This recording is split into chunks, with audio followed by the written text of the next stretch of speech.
ચૂંટણી પ્રક્રિયા શરૂ થઈ છે। વિવિધ રાજ્યોના ઇફકોના ડિરેક્ટર માટે ચૂંટણી પ્રક્રિયા હાથ ધરવામાં આવી છે। ગુજરાતથી ઇફકોના ડિરેક્ટર બનવા માટે જામ્યો છે ખરાખરીનો જંગ। ગુજરાત માટે ભાજપે બિપિન પટેલને મેન્ડેટ આપ્યું છે। બિપિન પટેલને મેન્ડેટ છતાં જયેશ રાદડિયાએ ભર્યું છે ફોર્મ। ઇફકોના ગુજરાતના ડિરેક્ટરની પસંદગી માટેની ચૂંટણીમાં કુલ 182 મતદારો છે, જેમાં સૌરાષ્ટ્રના છે 98 મત।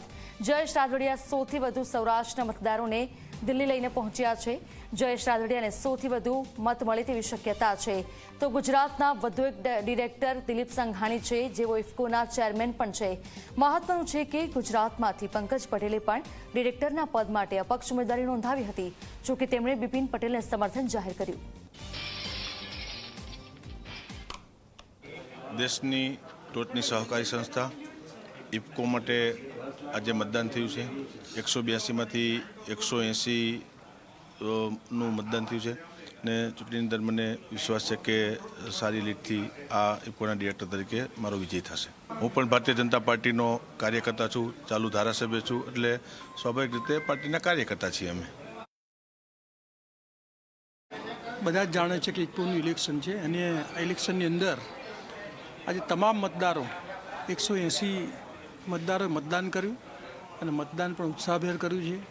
અને હું એવું માનું છું કે 4 વાગે શું છે આપણને જાણવા મળશે।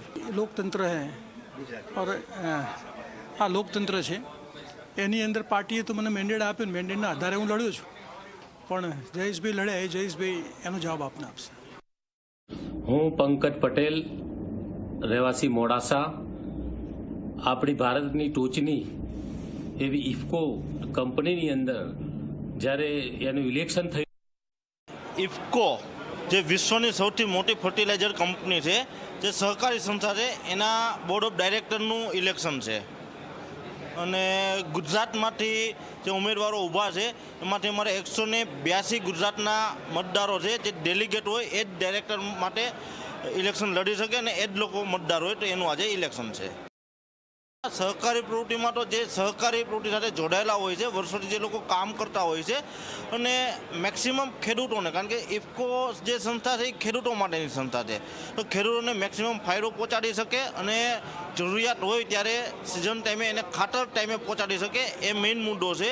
તો એના માટે જ આજે ઇલેક્શન છે। હમણાં ગુજરાતના ડાયરેક્ટર માટે અને ટોટલ બોર્ડ 21 ડાયરેક્ટરનું છે, એમાંથી 7 ડાયરેક્ટરોનું ઇલેક્શન થાય છે, બાકી બધા જ બિનહરીફ થઈ ગયા છે। આજે ઇફકોનું ઇલેક્શન છે અને હું ગુજરાતથી આરજીબીમાં છું અને અમે ઇફકોના બોર્ડનો આભાર માનીએ છીએ કે આજે ગુજરાતથી અમને દિલ્હી સુધી ઇલેક્શન માટે વોટ આપવાનો અધિકાર મળ્યો છે। સુરત જિલ્લાના